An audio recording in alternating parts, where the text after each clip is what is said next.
Hi everyone, and we are going to be talking today about symbolism in short fiction.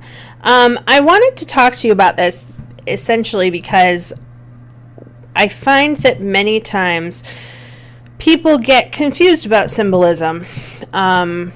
What are the symbols meaning, and what am I supposed to do with them? And what exactly does it mean to unpack a symbol? So I start with this picture right here because I think that, get me my pen here. I think that this is an interesting picture. We have the female symbol here. If I can write, it's very hard to write with this mouse. The female symbol here, this is actually the symbol for Venus. It's supposed to be a mirror. And we have the male symbol here. So I'm going to put mirror up here. Mirror. And we have the male symbol next to it, which is supposed to be an arrow symbolizing Mercury. No, I'm sorry, Mars. Mars. Mercury is a messenger. Mars is the god of war. So even here, these are pretty long established symbols. We're talking about Roman mythology here. Venus is the goddess of beauty. Mars is the god of war. And we use those still to symbolize male and female sometimes. And that's basically what symbolism in literature looks like. It's kind of like these little pictures. You have something that just seems like a circle with a T on the end of it, but it represents something else. And what it represents can be different things to different people. If you were in Roman times, you might have thought of that symbol as symbolizing a mirror, and thought about beauty, and thought about the goddess Venus and how you might have to go and worship her or something, right?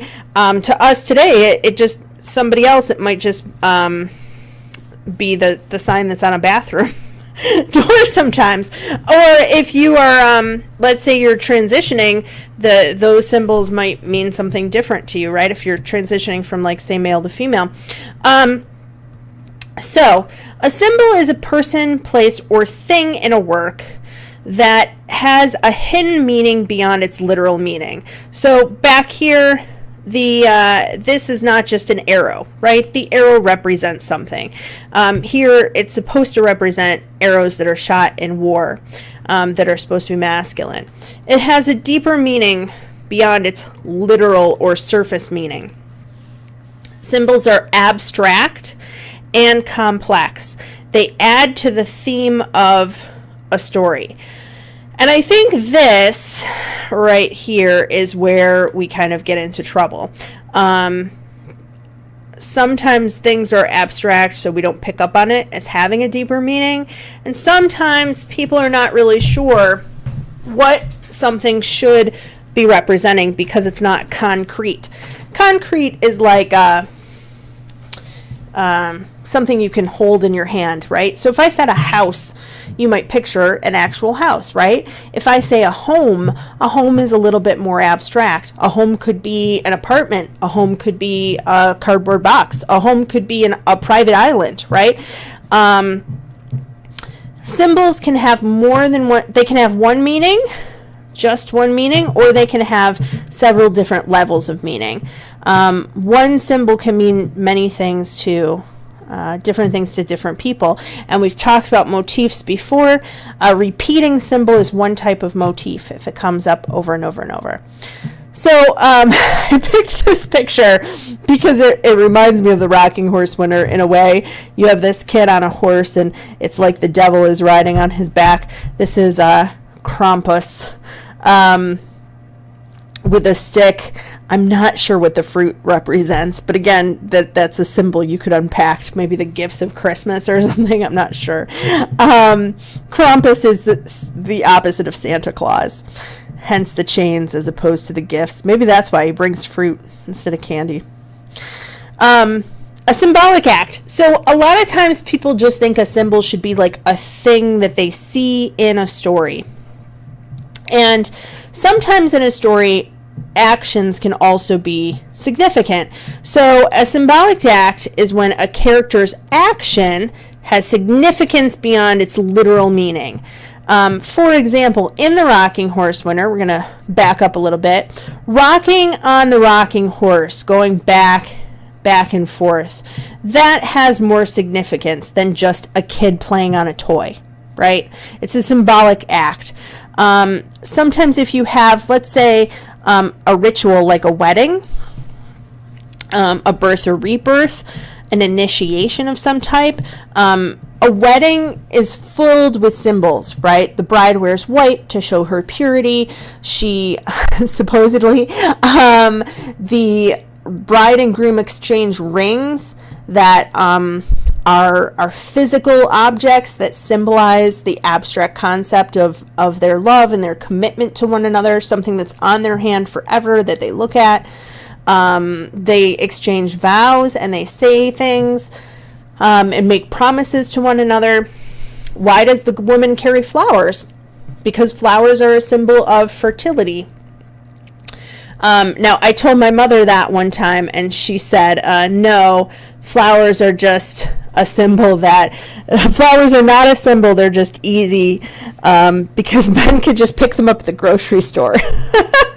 So, again, different things to different people. To me, flowers symbolize love and spring and love. Another symbol there, a heart. And to my mother, they represent an easy gift that my father didn't have to put any thought into. It's hilarious to me. A symbolic act can be a repeated action in a story that says something about the character.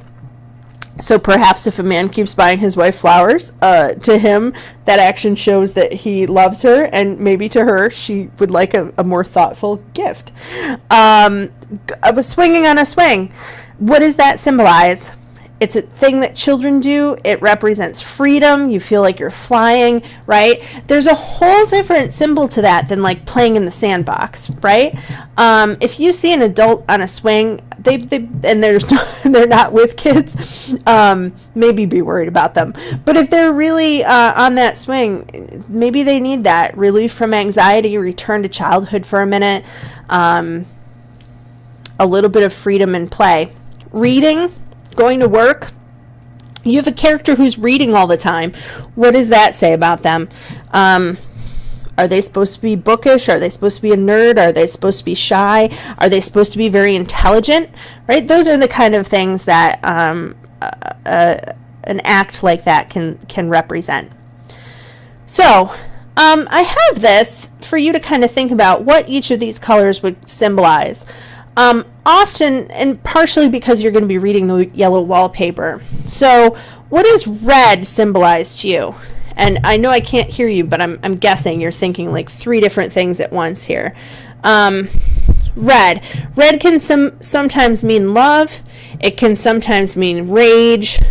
Sometimes red can be anger, just annoyance, a little bit lower level of rage. Sometimes it can mean passion. There are political things associated with the color red. Politics. A lot of times politicians will wear red because it shows that they're a leader and they're forceful. And how about the color green? Well, a lot of times we will say someone is green with envy, or we will say that they are, oh, you look green today, right? Kind of representing sickness. The other, sorry about this, again, a little bit difficult to write on here.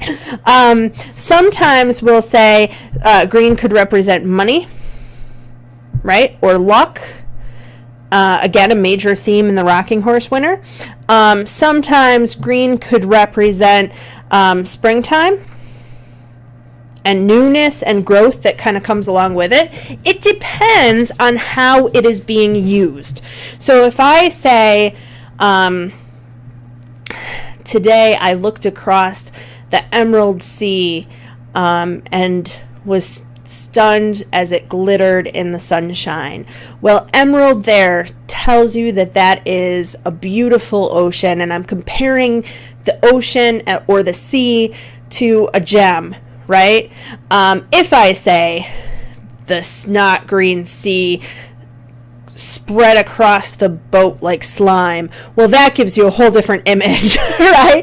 The idea of it being snot green, again, associating it with some kind of sickness. Yellow can sometimes be sunny and happy. And sometimes we associate yellow with being cowardly. He's a yellow belly. He's a coward. It's also in the Yellow Wallpaper, and this is kind of important for you to know, it was associated with children. This is a time a little bit before we moved to blue for boys and pink for girls. So a lot of nurseries were done in yellow because it was such a happy color. It is sometimes also associated with sickness. So looking at the humors of the body, which would have been before that story, but nevertheless, and I hate to say this word, but phlegm, right? Ugh. A lot of times that's yellow too. And black. A lot of times black can be a null, a void. It can be death. We sometimes associate black with depression. Other times not. Looking into a void or having something being empty, not necessarily in a negative way, but just that hollowness, that emptiness. Those are sometimes the things that the words symbolize. So look for colors. That, you know, the book The Great Gatsby does this really well. We have Daisy, which is associated with a white flower. She's often wearing white, and you at first you think that it's because of her innocence and purity, but really it's because she doesn't have a thought in her head, and she's just kind of empty and blank, like a piece of paper. So, figuring out the meaning behind symbols. Here we've got an American flag. The red usually is historically was meant to represent blood or war, the white being peace, and the stars, one for each state, right? When we see that, there are symbols behind even those kind of symbolic meanings. We look at the flag and we automatically know that it's for America. And depending on how you feel about the United States of America, you might have different things and feelings about what that flag represents. Does it represent freedom? Does it represent a history of war? As opposed to if you see a picture of a tattered American flag. Now, this could be something that sometimes is shown in disgrace. Our country's being torn apart, right? It could also, depending on how it's used again, right? It could also represent maybe they've been through a war and it's tattered, but it's still there, and it's still a part of our country. Half-mast, a flag at half-mast represents someone passing away, someone dying, and lowering it part way to symbolize the country's mourning for them. So, what do flowers represent? This is the thing. Normally, if we were in class in person, you'd be talking right now instead of me. This, if you look, it's a very bright and sunny picture.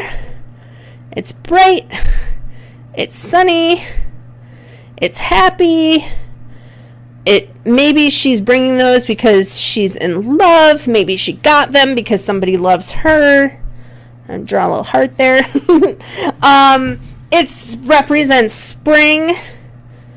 And oftentimes, spring represents youth. You're in the spring of your life, the early stages of your life, as opposed to with the winter of your life, right? So here a flower is used in a completely different way. It is piercing this girl right through her heart.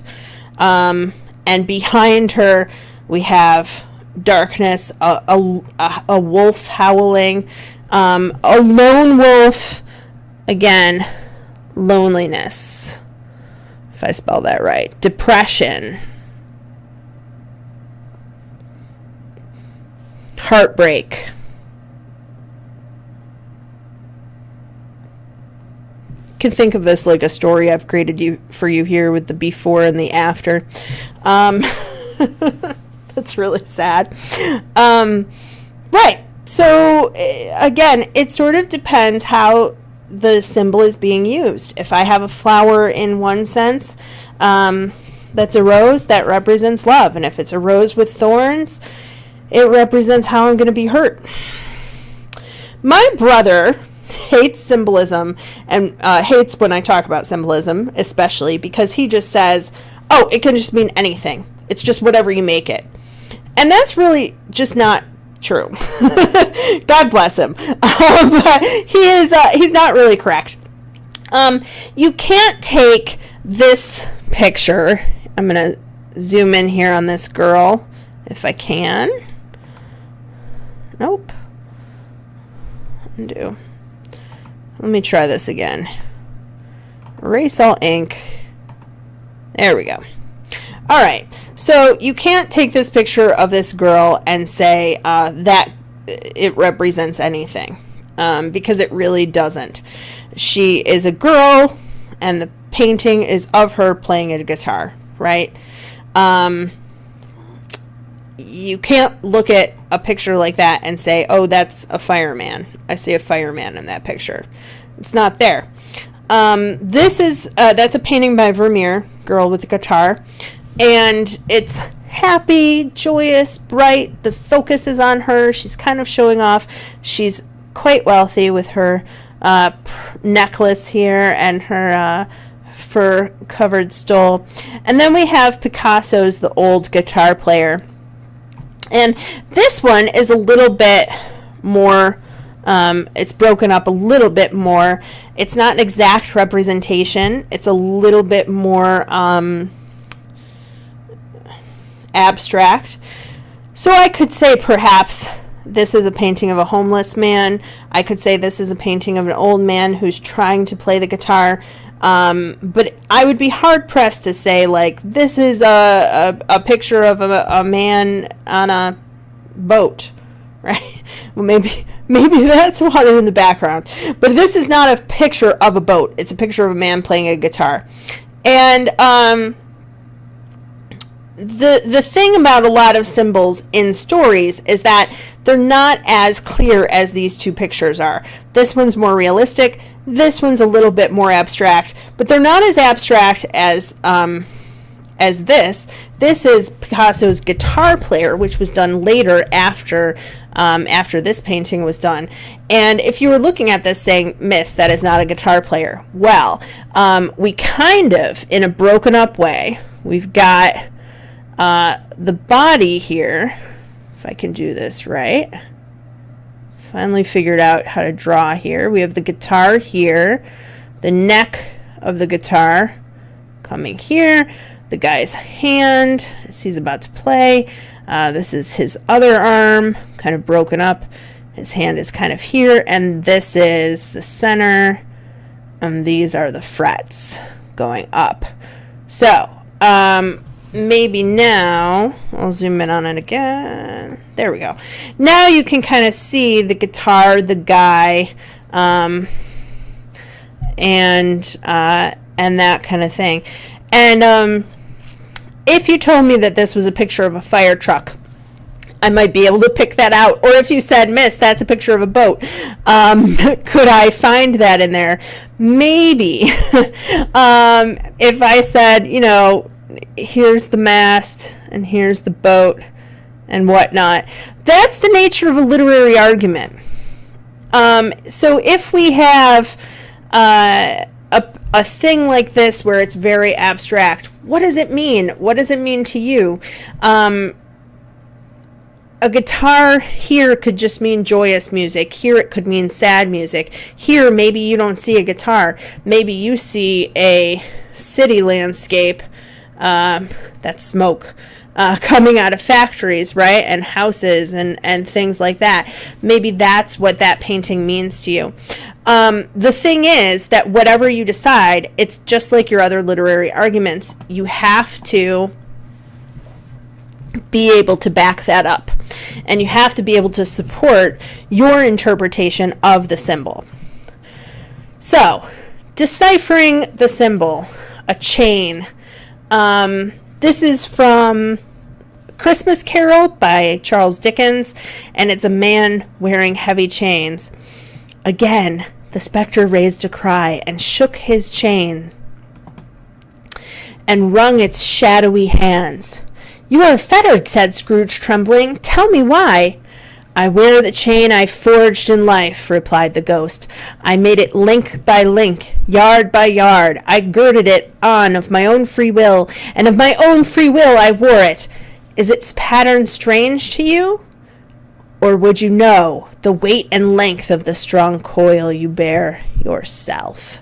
So, what do the links represent? Here I think it's interesting because they decided in this play to have him have money boxes and bank books at the end of these chains. And it's very thick, the kind you would put around a safe. In other representations, it's very, very long, and so he has to drag it and drag it and drag it. Sometimes the chain represents all of the people that he has that he has kind of screwed over in life, basically, by not lending them money or by charging them too much interest when he did lend them money, right? Or is the chain every horrible word that he ever said? In any case, it could also be all of the regrets that he has and all of the things that he did not do, the chances he did not take. There's a lot of evidence for different things. The interesting thing to me is that you have two different kinds of symbols here. You have one that is only in the story itself. That's a T. In the story itself. So for Scrooge, who is a miser and a moneylender, that chain specifically for his character represents all of the bad things that he has done to the people that he's lending money to, right? The second part of this is a universal symbol. A universal symbol means, nope. Yeah, okay. I'm so sorry. I can't. A universal symbol means that it's something that is symbolic across more than one thing, so not just for the story. So universally, what do chains mean? Chains mean that you are imprisoned. Chains mean that you are tied down. Chains mean that you're a slave to something sometimes, right? And he is a slave to money in that story. So that is one thing to consider. What's the universal message? What's the universal symbol? And what is the symbol just in the story? Deciphering the symbol, fishing. This is from The Adventures of Tom Sawyer. Huckleberry came and went at his own free will. He slept on doorsteps in fine weather and empty hogsheads in wet. He did not have to go to school or church or call any being master or obey anybody. He could go fishing or swimming when and where he chose and stay as long as it suited him. Nobody forbade him to fight. He could stay up as late as he pleased. So, there's a lot of symbols here, but we'll talk about them. The key here is this first sentence. Huckleberry came and went at his own free will. He has free will to do as he wants. He doesn't have to go to school or church, and nobody is his master. So he doesn't have a parent, he doesn't have a guardian.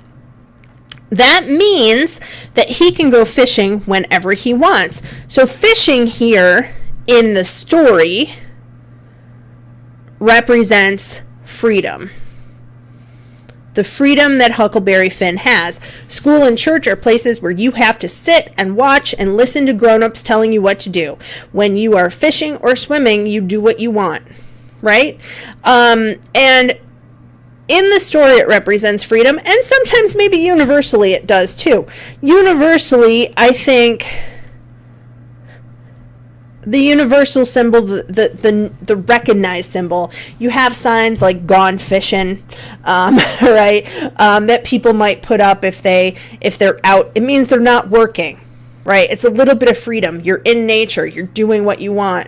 You're controlling the boat. You're sitting there and kind of loafing around a little bit and relaxing. So here, the symbol in the story is very much the same as the universal symbol. Now, when it comes to the rocking horse winner, the symbol in the story is really specific to the story itself. What does the rocking horse represent? In real life, rocking horses, I have a couple pictures because my last class people didn't know what a rocking horse was. This is a very young baby on a rocking horse, as you can see, smiling. And this one is for a little bit older kid, maybe like three, maybe 2 or 3, still in that toddler kind of age. It's slightly different than a real horse. This is right here what's called a hobby horse. A hobby horse you have on a stick and you kind of run around. So in the story of the rocking horse winner, you have Paul who goes back and forth. This is a children's book called The Rocking Horse, but I thought it looked creepy, so I thought I'd add it in here. You have a child who is rocking back and forth on this horse, back and forth, back and forth, back and forth. He is not running around. He's not riding a real horse. The other thing to note is his age. He is well above the age of anyone that should be riding a rocking horse. He's still in a nursery as well, and he really probably should be coming out of that nursery soon. Kids back then in Britain, in the type of family that Paul has, they would be in the nursery until maybe the age of 10, 11, and then they kind of would get their own room. So he's on that age. So him riding the rocking horse is kind of strange. And in the story, it takes on meaning. Now, universally, it does not. The universal symbol for a rocking horse is just a child's toy and something that kids enjoy when they're little. So think about that when you're reading the story. How is he riding the horse? Why is he riding the horse? And what does it mean that you have this kid very furiously riding back and forth on the horse? I will say, too, that sometimes the rocking back and forth is something that kids do when they are anxious or upset. It is called self-stimulation. That sounds dirtier than it is. Self-stimulation is when children are anxious or upset, and sometimes older adults, if they have developmental disabilities, they'll rock back and forth, they'll sit and they'll rock, they'll hold their head and their hands in their rock. It's the same reason that we rock children to sleep when they're little. We have rocking chairs for that exact purpose, right? Is he trying to calm himself down? Is he trying to stem anxiety?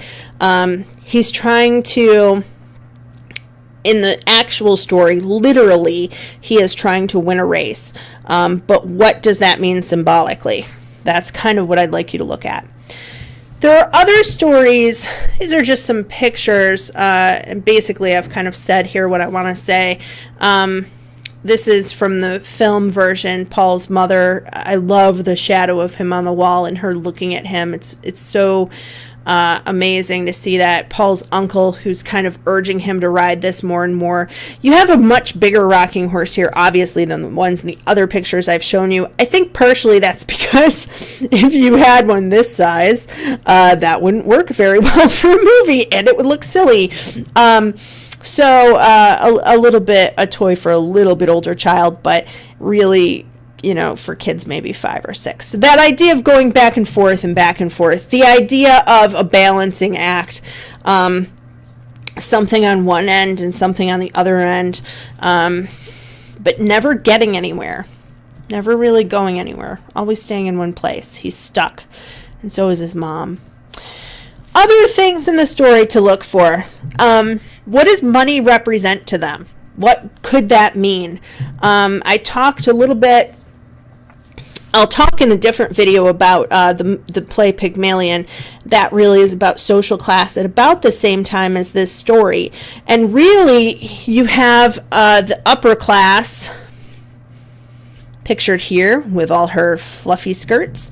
And you have the lower class pictured here with her lunch bucket, and you can kind of see the differences.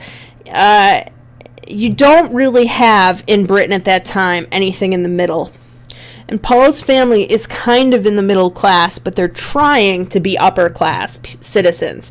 So what does that mean? How are they trying to keep up with the Joneses? What does that mean for their house, for their kids? There must be more money is a phrase that's repeated over and over.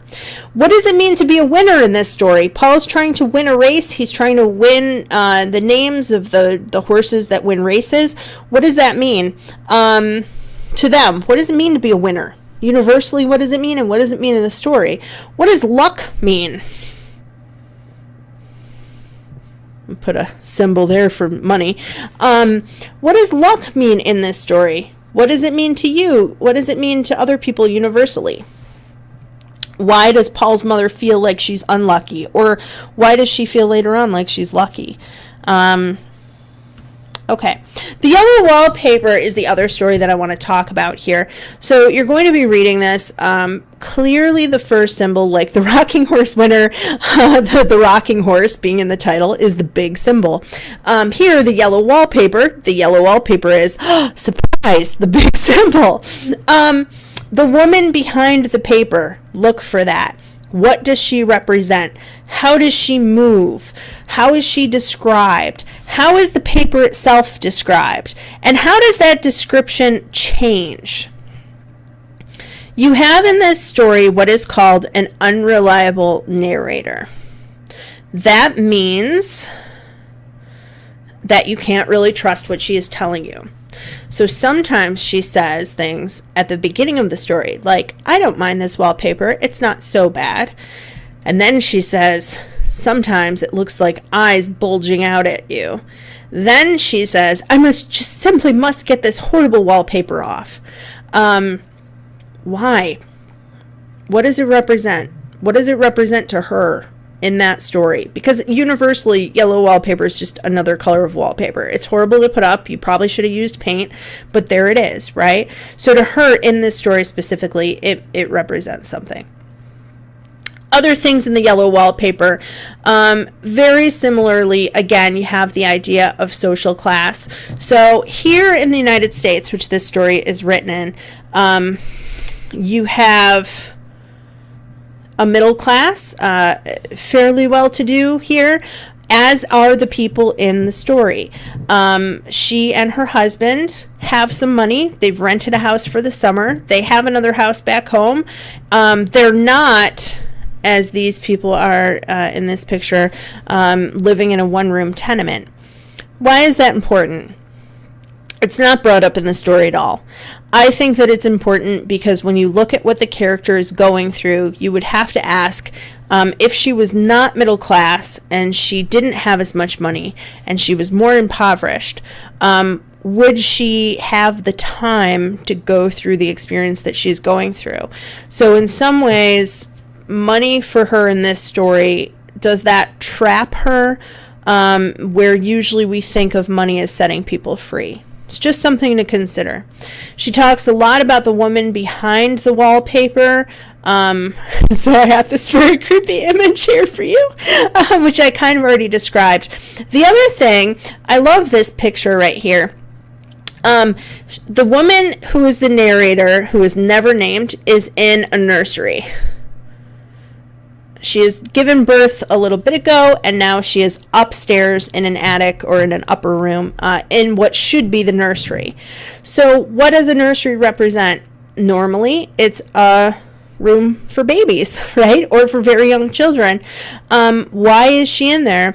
That's something that you have to kind of figure out in the story. And finally, her husband is a doctor. Now, why is this an important symbol, Megan? Well, I'm going to tell you. In modern times, if you have a doctor, doctors are still fairly respected in terms of people that you respect. You listen to what your doctor says. Now, you might, if you don't like your doctor, go to a different one. Or if you're wondering about what he's told you, you might look it up online. So there are kind of ways to check and balance your doctor if you don't have a good one. Or if you have a doctor who doesn't treat you very well. If she tells you that, she thinks that you just have a common cold and you think that you have pneumonia, you have the right to go to see a different doctor or go to urgent care, right? Or go to the emergency room. That may or may not have happened to me, by the way. So the thing is that back then you have many less doctors, and you really have doctors who have knowledge that people don't have access to the way we do now with things being online and with larger libraries and things like that. So you have a man who is in a very respected position, and when your doctor told you to do something, you did it. My grandmother really does not question her doctor ever. So her doctor says, well, I think you need to take this vitamin, and she'll go and buy that vitamin. She does not question that at all. That is really a little bit more old-fashioned way of thinking about medical care. So it is a person in authority and an authority figure, and it's someone to listen to and someone to respect, but almost really obey as well. I don't know why that's doing that. To obey that person. And the narrator of the Yellow Wallpaper is married to a doctor.